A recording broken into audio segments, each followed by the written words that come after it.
How big can I get my heart to be? Thought Media Network proudly presents How much love can I get flowing out of me? The Real Talk Sisters. Deep, unfiltered, soulful conversations with Reverend Dr. Pjae Stanley, Reverend Kim Andrews, and Reverend Melinda Allen. How big can I get my heart to be? Join us for Real Talk on Real Issues. Tuesdays, 2 p.m. Central, 1 o'clock Mountain. And now, let's join the Real Talk Sisters. How big can I get my heart to be? Hi, everybody. It's great to be here, and thank you for joining me. My name is Kim Andrews, and I am the spiritual leader of Unity Spiritual Center in Saxe, Texas. This is Real Talk Sisters, and my two sisters aren't with me today. Melinda Allen, who is the spiritual leader at Church of One Love in Dallas, Texas, and Reverend Pjae Stanley, who is the spiritual leader at Harmony Spiritual Center in Fort Worth. So Pjae is actually in Thailand now doing some great work that she does every single year there. And Melinda is taking care of herself and her family. Her husband, Bob, is recuperating from surgery and is making some good progress. So I miss my sisters, and I am very happy to hold down the fort. So today we're going to talk about storytelling. Last week we talked about the stories that we tell, and we talked about the stories that don't serve us, the stories that we need to stop telling, the stories that make us spiral down. And I shared the story of what happened to me a long time ago, decades ago, when I had had a 98 on a test, and I brought it home to my father. I was so proud. Everybody else in the class did a 70 or less, and he ripped the sails for my sailboat and said, "What happened to the other 2 points?" And that spiraled me down into a life of trying to be perfect and battling with my self-worth because I was not perfect, meaning not making any mistakes in life, that kind of perfection I was obsessed about, and needing to have control in my life and have control of outside circumstances in order for me to be comfortable and to feel safe. So yes, there are these stories that we tell ourselves, usually because of circumstances, things that have happened in our lives. Somebody said something to us, and we just regurgitate those stories over and over again in our heads, or we're telling other people, which is what I was doing with that story. I would constantly tell that story about that test and my father's remark as a way to excuse my playing small. So it did keep me in a pattern of smallness for many decades until finally I got tired of telling that story. I got tired of hearing myself tell that story, and I got tired of playing small. And that was one of the things I needed to stop doing. So like we talked about last week, and I invite you to go watch that show if you have not seen it, or watch it again if you need to, and you know you got stories. But the first thing I did was just stop telling the story. Just stop telling the story and let myself be who I was without the story, and to discover who I could be without that story. And then I reframed the story and left it alone and walked forward into a new level of expression. Today, we are talking about transformational storytelling. And that's kind of a word I came up with for my use a number of years ago, and it's probably been about 10 years. After my father passed away, that was a very devastating time for me. My father was my mentor, one of my biggest cheerleaders. I was daddy's little girl. So he was my protector, sometimes my savior. He was the one who I sought advice from. He helped me through my careers, gave great career advice. And probably from the time I was born, he was mainly, along with my mother as well, but for me personally, he was the one that I listened to and was constantly giving us lessons. He was a teacher. He taught junior high, and then he went into training and development for Exxon Corporation for several decades. And so he was always teaching, and everything was a teaching moment in my house with my father. So when he passed away, I felt lost. I felt lost. My sister had just passed away 2 years prior to that, in 2007. My father passed away in 2009. So I had already had a deep loss. And by the time my father got very, very ill and passed away, I was about catching my breath after my sister's passing. And when he died, I was just bereft and didn't quite know what to do with my grief.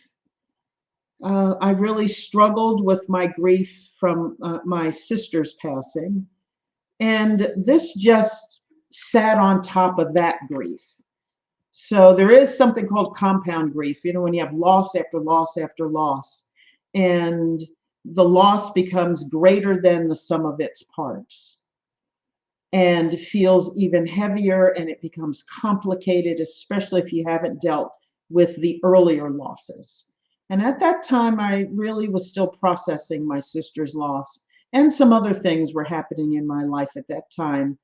I had relocated from Maryland to Texas, and relocating can bring with it some huge losses. A lot of friendships didn't make it after I moved from Maryland to Texas, and that was hard. And then my father dies.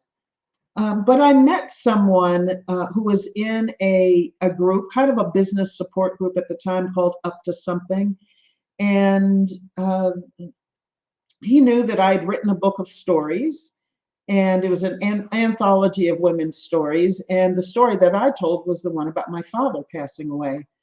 And at that time, even though I'd never been involved in the theater, I always saw those stories as being told on the stage. Compelling oral storytelling. And my friend Jerry said he had done some storytelling and used it in his business. And he said he was excited about the prospect of working with me to bring those stories to the stage. So one of the things we had to do was he had to work with me on being able to tell my story of my father's passing. And gosh, I had some when I say that there were huge waves of grief regarding my father's passing, that's an understatement. And I was afraid to feel all of it because it scared me.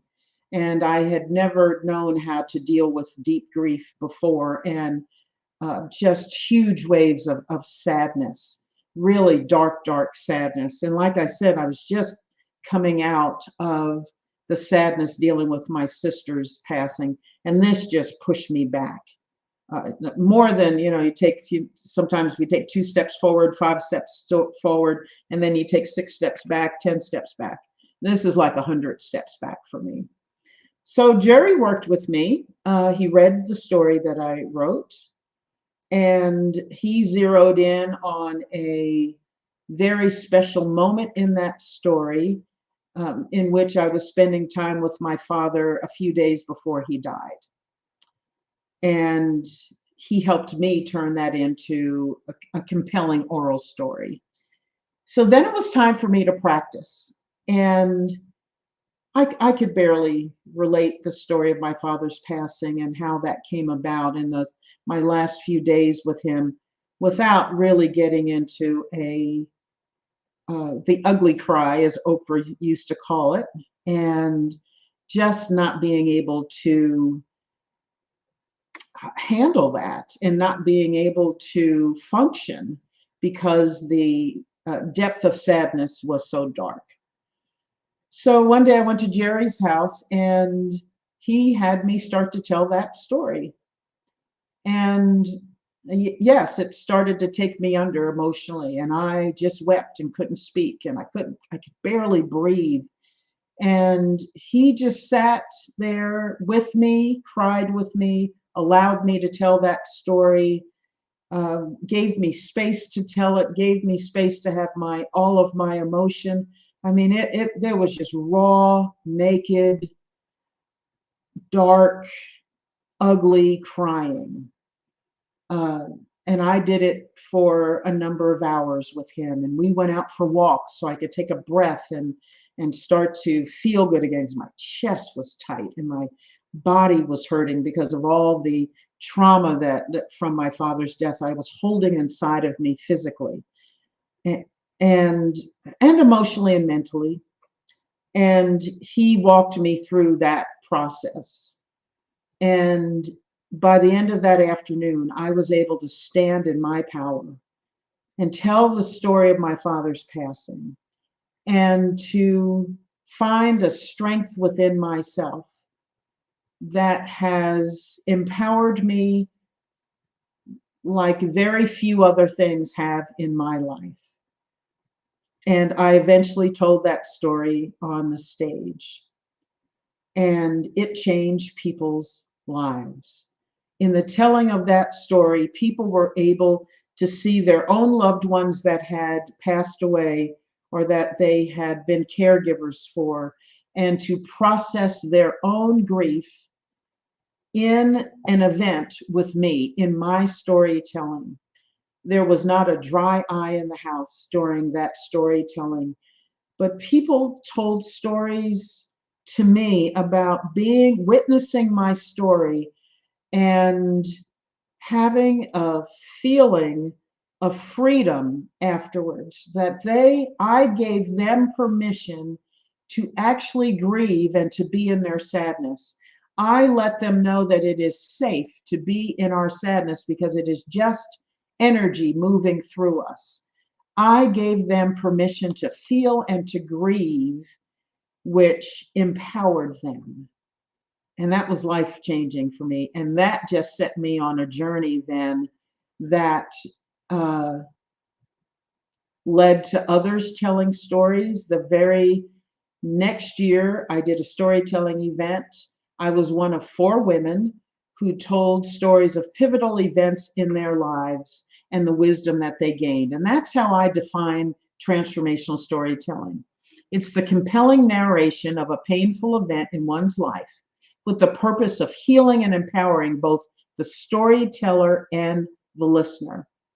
So yes, the storytelling is for us, but it's also for the listener, because as human beings, there are themes, there are feelings, there are things that we go through that are a part of the human experience. And no matter what our backgrounds are, no matter what we have, where we come from, no matter how we worship, no matter how we vote, no matter what we look like, no matter what kind of work we do, what kind of skills we have this thread of humanity that runs through each of us, that bonds each of us in the collective energy that is humanity. And there are those recurrent themes that run through our lives together. And I believe that's the key to finding peace on this planet. I have this peace initiative, the Call to Peace.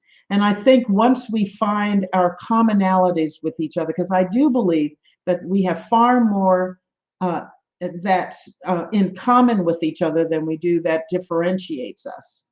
And so I think it's the human heart, and finding our human hearts, that the things that resonate with my heart, that resonate with yours, that are so important. And that's how we find peace in our lives. So I have a very important guest coming on in about 10 minutes. Her name is Georgette Taylor. She's a very, very close friend of mine right now. And she and I met right before my initial one-woman show telling the story of my father's passing. And once she went through that experience with me, as someone in the audience, she was hooked. And she came to me and she said, I have a story that I need to tell, a story that I've never, ever articulated or told to anyone in my life. And she said she believed she needed that story. And in order to move forward in life and get to the next level of expression, in order for her to continue her evolution in life. So let me tell you a little bit about Georgette Taylor. This is her bio. As the founder of Dynamic Life Enterprise, Georgette Taylor spearheads the movement to redefine women's self-perception and empowerment.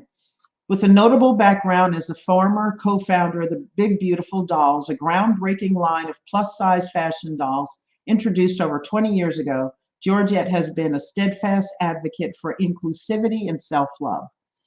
In her capacity as an inner growth and wellness guide, an EFT tapping practitioner, the co-founder and VP of the Gwinnett Women's Chamber, and founder of the Positive Words Speak movement, Georgette embodies a deep commitment to helping women overcome negative self-talk. And drawing from her personal journey, she recognizes the profound impact of positive words and affirmations on self-perception. Having felt the profound impact of words on her own sense of self-worth, Georgette recognized the urgent need for transformation. Even amidst her personal achievement, she battled within her doubts about her own dynamism.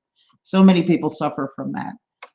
It was this poignant realization that ignited her passion to develop the I Am You Are card deck, a deeply impactful tool crafted to nurture positive self-talk through positive words and affirmations. She is also excited to introduce the Positive Words Speak movement, a venture aimed at spreading positive words across communities, empowering them to cultivate more positive self-talk and self-love through positive words. Join Georgette on this empowering journey and rediscover the power of positive self-talk. Embrace the inherent beauty within yourself and others. Oh, I love that. Irrespective of size or skin color, and stride confidently into a future brimming with self-assurance and self-love and positive self-talk. For information on how you can become a positive word sharer, book an I Am You Are or EFT tapping session, and please visit dynamiclifeenterprise.com. So she's going to be on with us in a little bit. There's her website there on the screen. And I'm excited about her coming and sharing with you about her experience, telling her story. And, the unexpected benefit of that was that her telling her story and me telling mine and us participating in that event together really bonded us in a deep, life-affirming friendship that has endured until today. And gosh, it's been about 8 years or so since she and I first met, 8 or 9 years. And she's doing beautiful work in the world. Again, she'll tell you when she comes on, but she told a story that she had not told her sons. Her family didn't know about it. Her mother was aware of it, but even her and her mother had never spoken about it after it happened. It just was not a topic of discussion.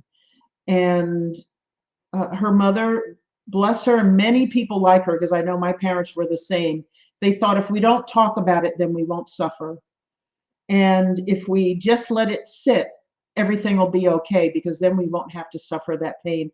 And a lot of people think that. There are a lot of people think that we should not dredge up what has happened in the past and bring up that pain again. Should every story be retold? I don't think so.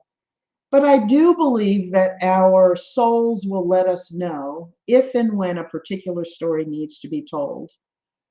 And I do believe that the world always works and the universe works in such a way and conspires for us and with us for our highest and best, and that the ways, the venues for us to be able to tell those stories are always come to us when we need it.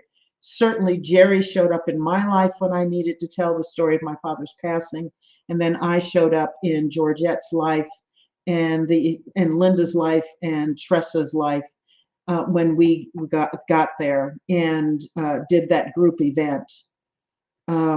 It was definitely a transformational experience for us and for the whole audience. I can't believe I rented a theater in order to have that event, and people's lives were deeply touched. And I went further from that and helped with others to do some storytelling events in later years. And it continues to be groundbreaking. I haven't done it since 2020. Georgette and I did an online storytelling event where she told the story that she's going to tell you about when she comes online in a few minutes. And I told the story of my father's passing again. And we had a new audience who had not heard those stories. And again, it was transformational for all of us. And even in the retelling, now that I've told that story a handful of times, I find a new level of strength within myself. And I'm continually amazed at what it does for others, especially around the issue of grief, which we've talked about on Real Talk Sisters in the past, because so many of us do not deal with our grief. And I do believe that if we're not grieving and if we're not looking at and trying to process the things that are the losses in our lives, that we're not going to have much inner peace. And as a result, we're not going to have as much peace on the planet, because global peace, a global consciousness of peace hinges upon us having strong inner peace, being able to radiate inner peace as individuals. So transformational storytelling. Here as you're listening to me, I want you to start thinking about, I invite you to start thinking about, what stories might you need to tell? What haven't you told? It's interesting, in that anthology of women's stories that I put together, most of those stories had never been told. So many of us, again, hold our stories close to the vest. And what science has discovered and shown and proven is if we hold some things in, they fester within us. Sometimes those things can show up and manifest as disease, whether it's physical or mental, chronic conditions. They can hinder us in how much energy we have. They can exhaust us. They can lead to depression.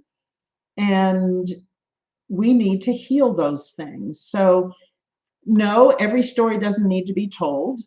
Every story should not be told to everyone. I think we need to be careful about who we tell our stories to.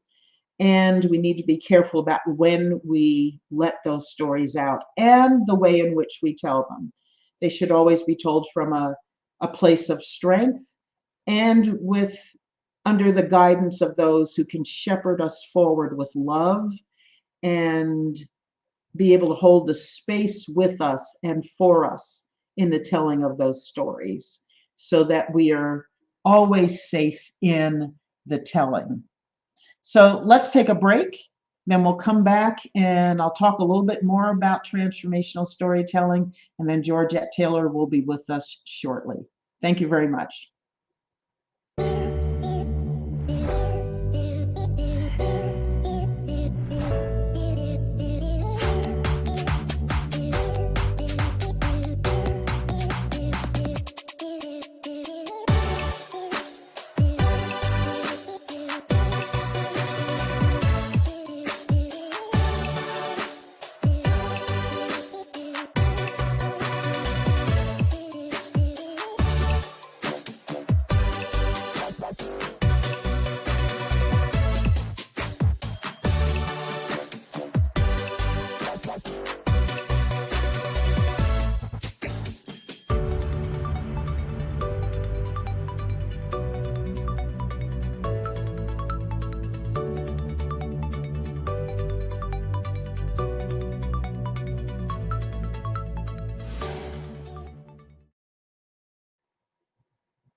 Welcome back. Thanks for joining us. We're talking about transformational storytelling, which is, again, the compelling narration of a painful event in one's life with the purpose of healing and empowering both the storyteller and the listener.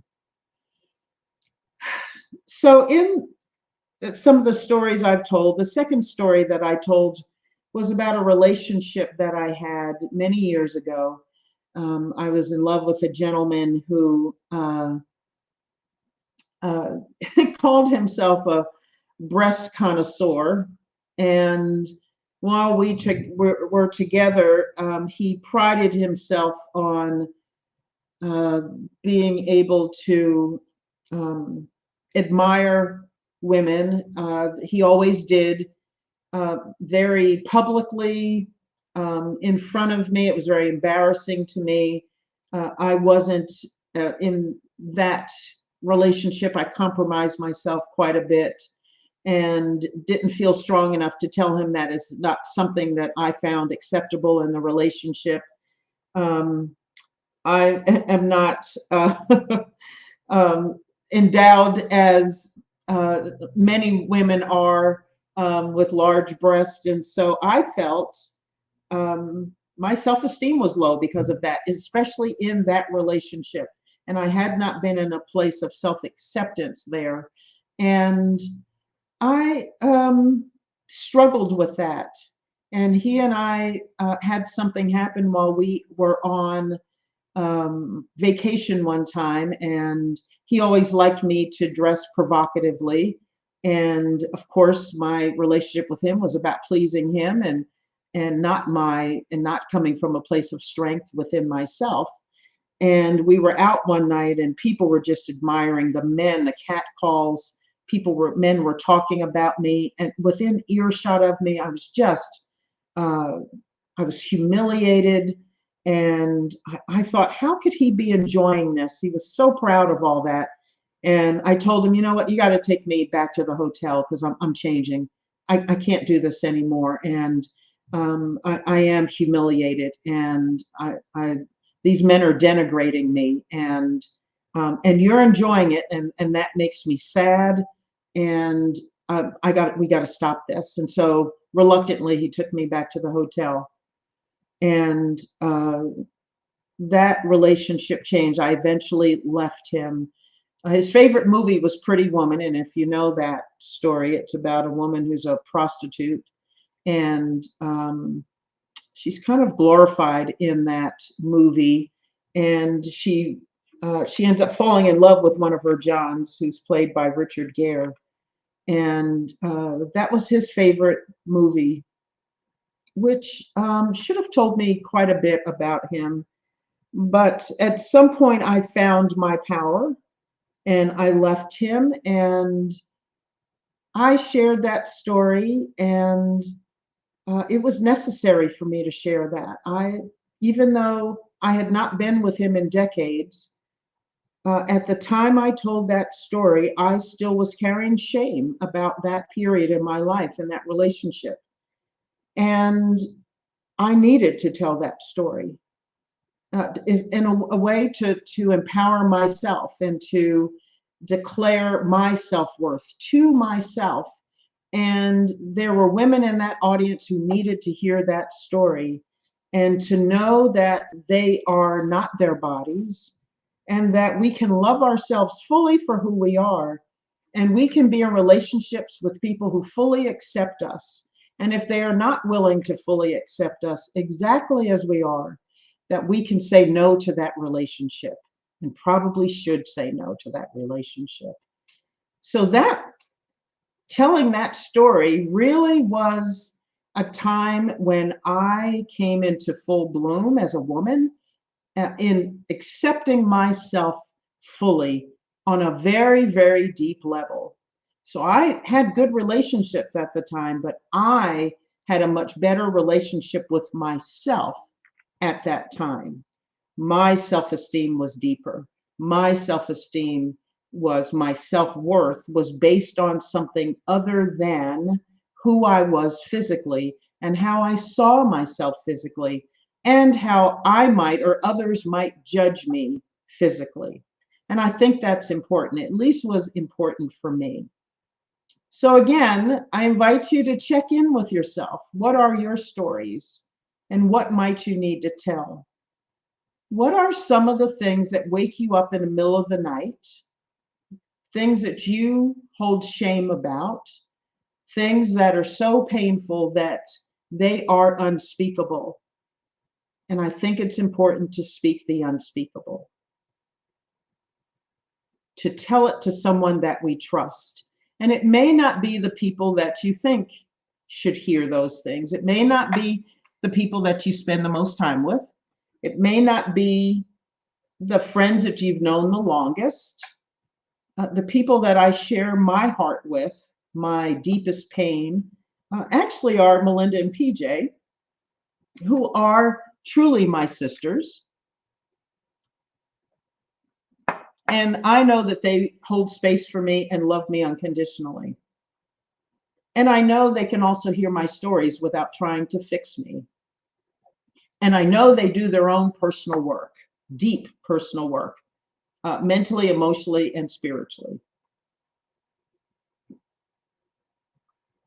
That's why I trust them with my stories. Not everybody is there, and not everybody can handle it. So be careful who you tell your stories to. Check in with yourself and see how, when you broach the subject, see what that feels like in the company of that person. And if it doesn't feel good, if your intuition is telling you don't move forward, don't. You can say, you know what, this isn't a good time, and segue into something else. It's important to save ourselves and to protect our hearts. Definitely to protect our hearts. Excuse me, got a tickle in my throat. So yes, it's important to protect our hearts. And we have to pay attention to our intuition in order to do that. And that's important when we're getting ready to divulge something deeply personal and something that brings up deep pain and deep emotion for us. Not everybody can handle our pain because not everybody can handle their own. And in transformational storytelling, that's probably going to happen on some level. So check in about that. Maybe do some journaling, whichever way that you start to search your soul about the important things in life, the deeply important things. Do those things. Maybe have a time of meditation, some quiet time, again, possibly journaling or doing some kind of artwork, be out in nature, something like that, something that resonates with your soul, and then get in touch with those stories and see what your soul is telling you. See if there's some reason that for you that you need to tell the story in order to empower yourself and strengthen yourself, and in order for someone else to be empowered and for you to possibly shine a light for them. Naomi, thank you for being here. And you're very welcome. I'm always happy to talk about this. So think very carefully again about this storytelling and the difference between the stories we don't need to tell, the stories that do not serve us, like we talked about last week, and the stories that can serve us, that can empower us, because sometimes there's a fine line between what those stories are. I would say proceed with in deep thought, prayerfully consider things if you're someone who prays, and ask your heart what's best. Ask your heart what's best and how to move forward. And then trust that the venues for telling those stories, whether it's in the company of a therapist or a friend, just relating it to one other person, or perhaps doing it publicly like I did and other storytellers that I have coached. It can, again, be life-changing and empowering and strengthening in a way that nothing else is. Yeah, yeah. It's important really to think about these things. Uh, there are many ways to tell stories, and storytelling was a hot topic a couple of years ago. A lot of businesses are using it. No matter what kind of business you're in, there's probably some story you can tell that will help your audience get to know who you are and to bond with you. Generally, people buy with us if they like us. So if there's something you want to bring to the world, it's probably a good idea to find out, to discover what your story is and why you're doing what you're doing, so that people can connect with that story and be there in that story with you and get to know who you are and why you do what you do. That's important. Uh, it's always important to relate that to our prospective customers, our current customers, so that they know where we come from and why we do what we do. It's important for us to find out why we do what we do in our own lives sometimes, even if it's something small. What is the purpose of telling a story? What is the purpose of doing a particular job? Finding out what is your story around that and using that story to help you move forward and to help you have what you need to have, so that you can progress in a way that's powerful and in a way that can serve you and others. Uh, deep thought, deep thought. Let's take one more break, and hopefully Georgette will be with us in a couple of minutes.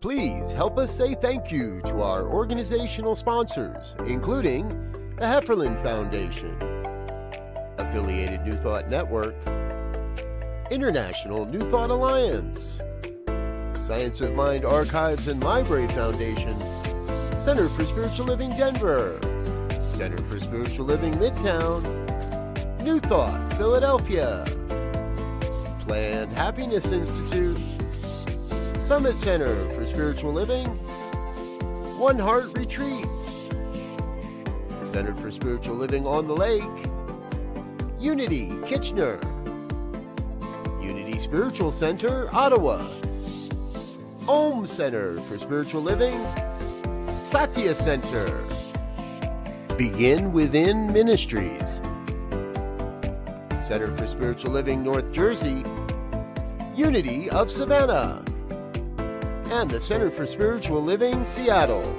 as well as all of our individual donors. Thank you for being part of the New Thought Media Network.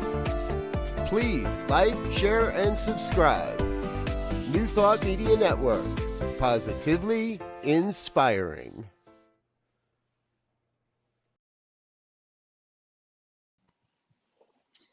Welcome back. And there's my beautiful friend, Georgette Taylor. How are you today?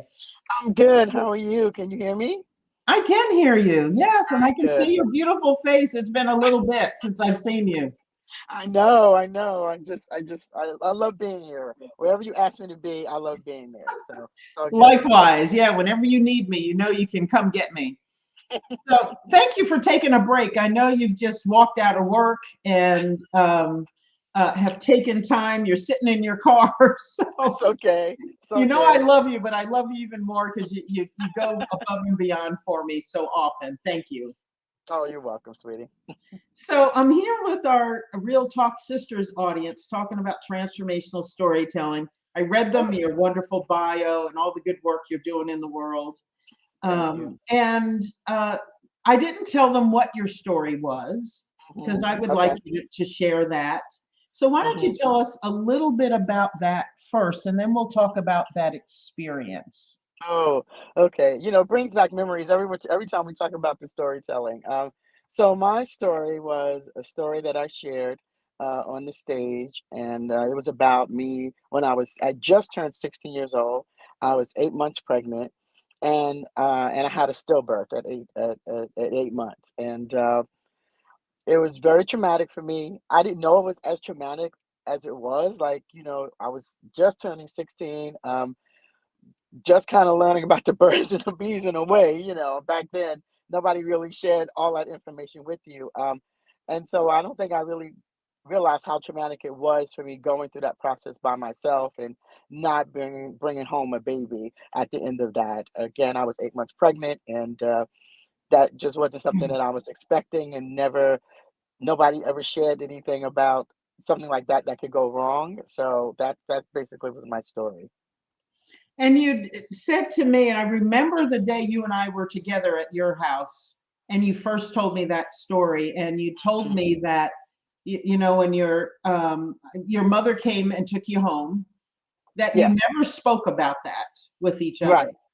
Right. We never spoke about that. And the funny thing about it, I remember when I was sharing that story with you, was that I felt bad for her.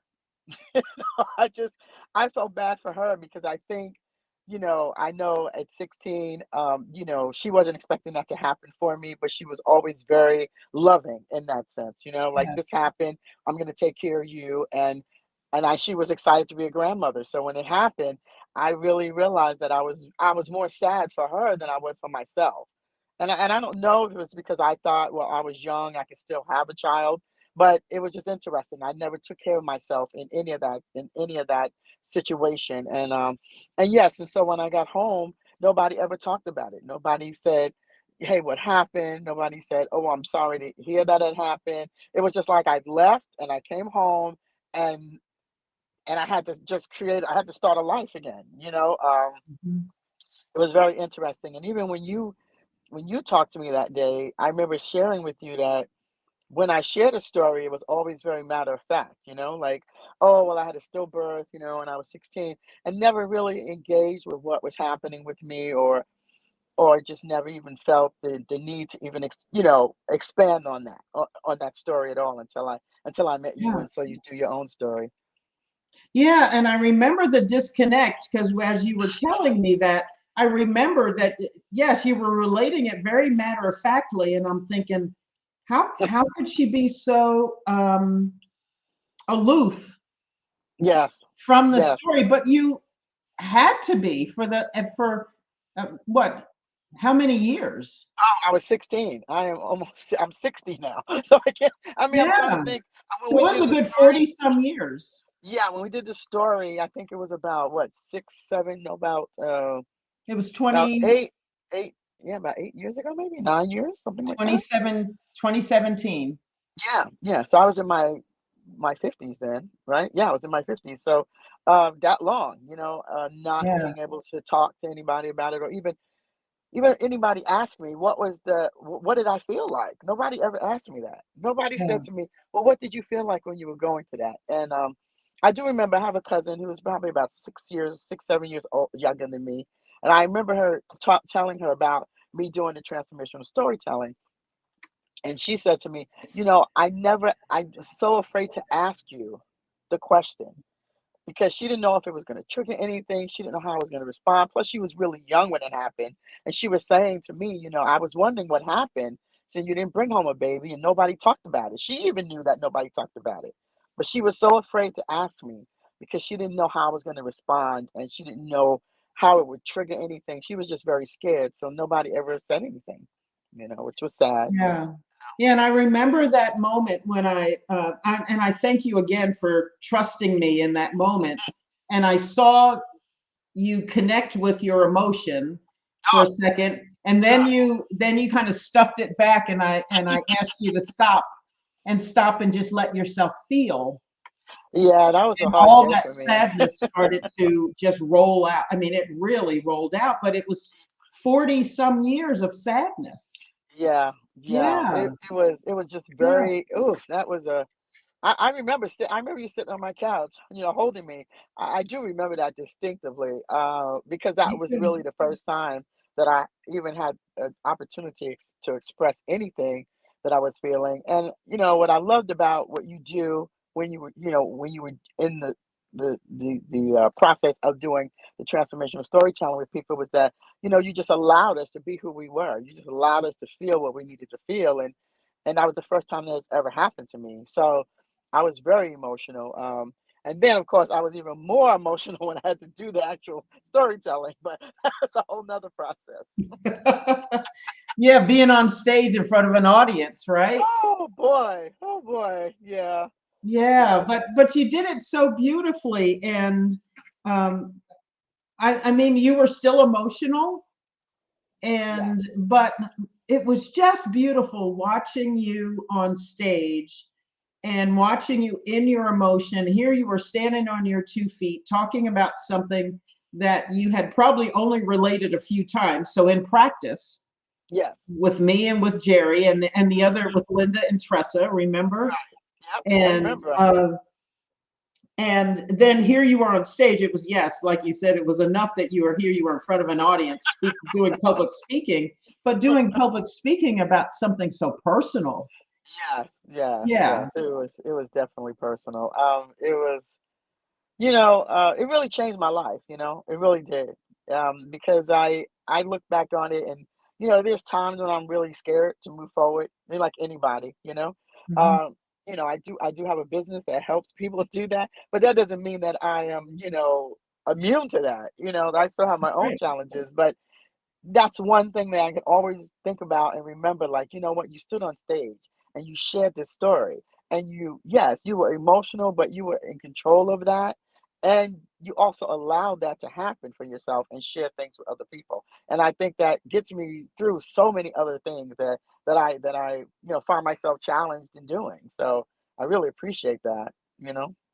Yeah, I agree because in the telling of my story, so I did the one, so the first one you heard when I did that one Hmm. woman show was about my father's passing, and then the Yes. one about my relationship where Yeah. I just Yes. compromised myself over and over and over again. Ugh. Yes.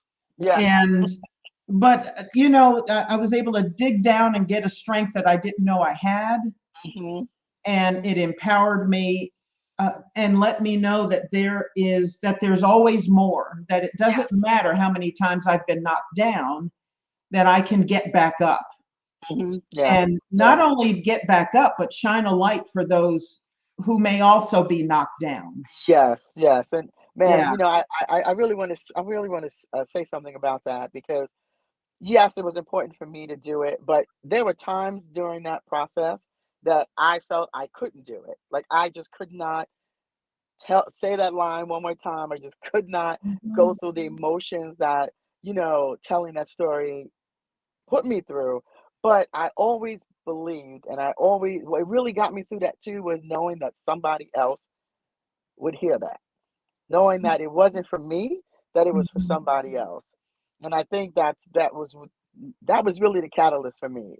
That it wasn't just about me. Yes, I went through that, and it's my story, but it was about being open enough to allow other people to hear that so that they could feel that they could share their story.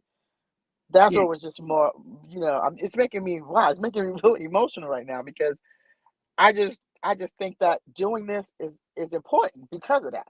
It allows other people to be able to say, I can do that, or there's something that I need to share, or there's something that I need to talk to somebody about, because you were able to share that with somebody. And I remember being on stage thinking, listening to everybody's story and thinking, wow, they're so, like, I could see people in those stories, like when people share their story, even when you did about changing yourself for somebody else, I could see that, right? I could see Tessa's story and Linda's story. But for me, I was thinking, well, who's going to see that story? You know what I mean? Because it's not like, oh, all of a sudden, like, you have a room full of people who lost their child when they were 16 and had. But at the end of that, when we were talking to the audience. Nope, we've lost her. Hopefully we'll get her back in another moment. You know how technology is, sometimes things happen. So, And that she didn't. there you are. You popped out for a minute, now you're back. And now she's gone. Okay, hopefully she'll be able to get back with us. So, yes, the audience reactions to stories were incredible, and there's no way to prepare for what people are going to say and the way that we touch lives when we do transformational storytelling. I was just bowled over when people would come up to me, especially when I told this story about that relationship. My own stepdaughters came up to me and said, "Gee, Mom, we didn't know. We thought you were always with men like Dad, and we didn't know that you suffered from things like that. We didn't know that you had issues with self-worth and Yeah. self-esteem. We didn't know where you came from." And both of them were just they were speechless Yeah. and said, "Wow, now I just have a newfound respect for you, and now I know that I can do this. Now Yeah. I know that there are some things I'm struggling with, and I know that I can find something within me to be able to move forward." Uh, so Yeah. I always believe that no matter who's in the audience, the right people are there. Yeah. Whoever Yeah. is Sorry about supposed to that. hear that story, they will be there to hear it. And we don't know. We just know we're there to tell it. And like you said, you want to be a beacon for someone else. And Yeah. yeah, it knocked me over, and people came up and said, "Oh my gosh, thank you. Thank you." Yeah, it did. I'm sorry about the disconnection. Yes, it knocked me over too because, like I said, I didn't think that my story was that relatable. You Mhm. know, even when we were doing it, and I heard everybody's story, I could relate to that. But I just didn't think that mine was that relatable. And to find this woman out of all the people in the audience come and tell me, you know, my sister, my sister literally just went through that. She had a stillbirth, and I didn't know how to talk to her. I didn't know what to say to her.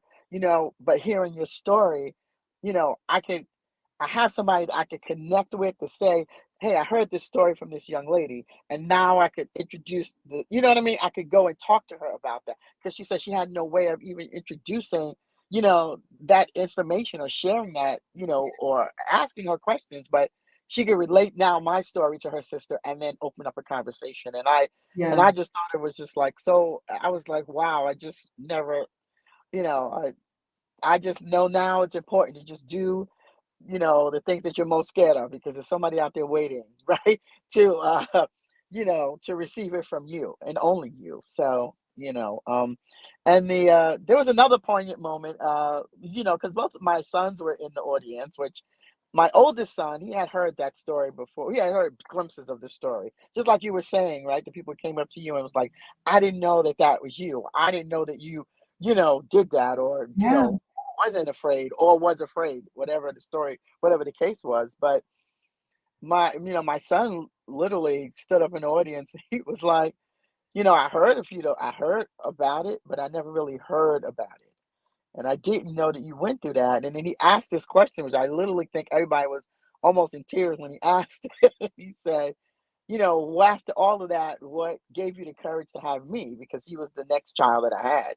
And Oh, I remember that question. Oh, yeah, I know it was just a moment, and I had to really think about it because I never thought about it. And I think because at the time I felt I was older, I learned a lot. I learned a lot about my body, about listening to myself, listening to my body, understanding the process of, having a child with those things I didn't know when I was 15, going on 16. So it made a big difference, but I was still scared and nervous, of course, because it was really traumatic. But mhm. I think I trusted myself a little bit more of knowing a little bit more of, you know, um, what my body was supposed to feel like. If I felt some changes, maybe I should call the doctor, all of these things, even though I did go to the doctor on a regular. My mother made sure of that. So, those things do happen. And sometimes you don't have the answers, but um, again, I think it's important.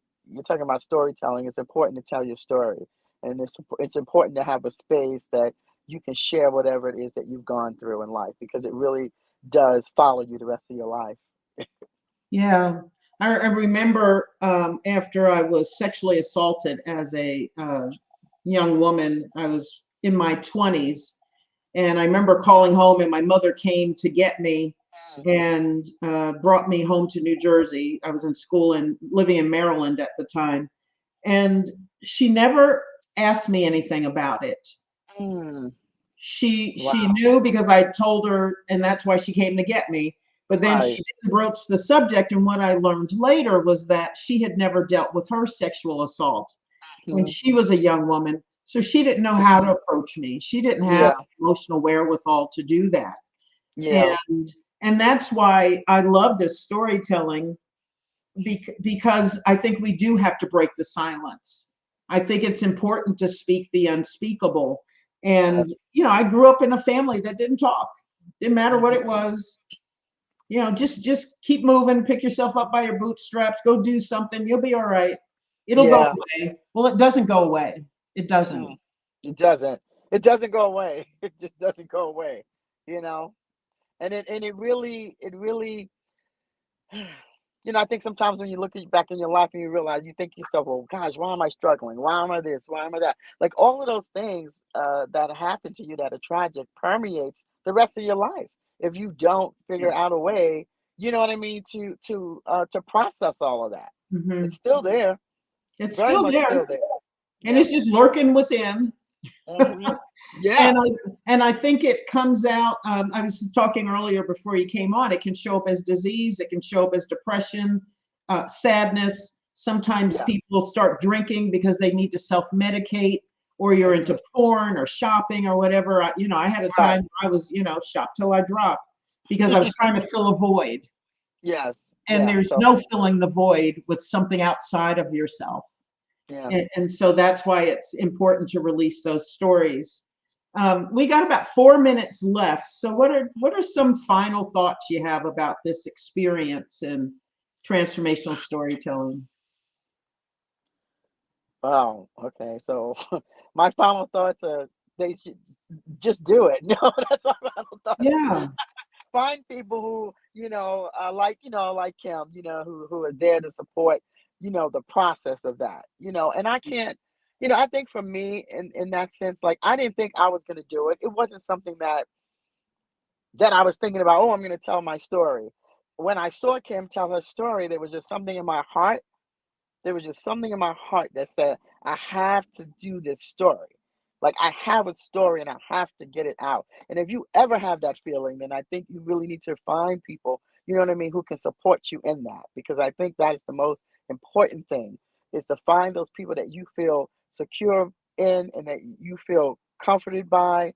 And because I think that is the only way you're going to get your story out. It's to find yeah, those people that are there for you. It can be transformational and it can be scary as all get out, right? It can be so scary. But again, when you have those people who support you and they know why you're doing it, and you have to know why you're doing it. You have to do it first and foremost for yourself. Um, Secondly, you have to also, I believe, you have to also know that by doing this, you are helping somebody else out there, and yeah. for me, that's just as important as helping myself. And we never know what the ripple effect is. That Right. someone else gets strengthened by it, and then who knows how they will Yes. touch other lives. Exactly. Exactly. You just never know. I don't know if that woman ever went back home and told her, talked to her sister, but she was never presented with the opportunity to do that. So maybe she did. And if she did, I hope that her sister took a, I hope that her sister took the invite, you Mhm. know what I mean, and talked about it because again, it is something that's very, these things are just very traumatic. And it takes a lot for you to get the courage up to do that. But Yeah. I had people like you to help me, and being in a collective with the other women, we just helped each other. Let me tell you, whew, there's Yeah, a we moment on supported stage. each other. There was a moment on stage I wasn't even going on stage, so but I trusted the Yeah. people that I had, in my corner, and so find that one person that you trust enough to just share your story, and even if you never step on stage and tell it, just find that one person so you can share it because Yeah. I think it makes a lot of difference in your world. It really will. I read your bio, but in these last 2 minutes, what do you want to say about the work you're doing and your IMUR cards and oh, So fabulous my IMUR cards are based on a word that challenged me for many years of my life. The word was dynamic. Somebody shared a message with me that I was dynamic, and I realized, even though I had done amazing work before that, created a plus size fashion doll about so women could feel good about themselves. I did a lot of work in that space, but for some reason that word just I could not accept that word about myself. And it work. really shut me down. I had a business called A Blissful Woman. I stopped doing that. I just I don't know. I just realized that I just didn't feel as good about myself as I thought I did as a person. And that word just challenged me. So I decided to create a card deck with positive words because, again, like I said, it wasn't a comment, it wasn't an affirmation, it was just a word that just shook me to my core. And, I realized no matter where you are in life, things are still challenging. Things can become very Yeah, challenging. And yeah, words do hurt people. Words do hurt, but you know what? They can also heal. And so I love spending time and sharing positive words, helping people to have positive self-talk. And so my I am you are cards are part of that. And then I don't know, I kind of done a little spin-off with my positive word speak movement. And that really is an opportunity for people to utilize words to share words within their community as well, and not just for themselves, but okay. to hear and speak words. I'm Yeah. sorry to rush you. We're out of time. No, you're Please go good. to dynamiclifeenterprise.com to hear more about what Georgette is doing. Go to realtalksisters.com. Thank you, everybody, for joining us. This was Thank lovely. you. Thank you, Thank you. Georgette. You're welcome. Thank you, everyone.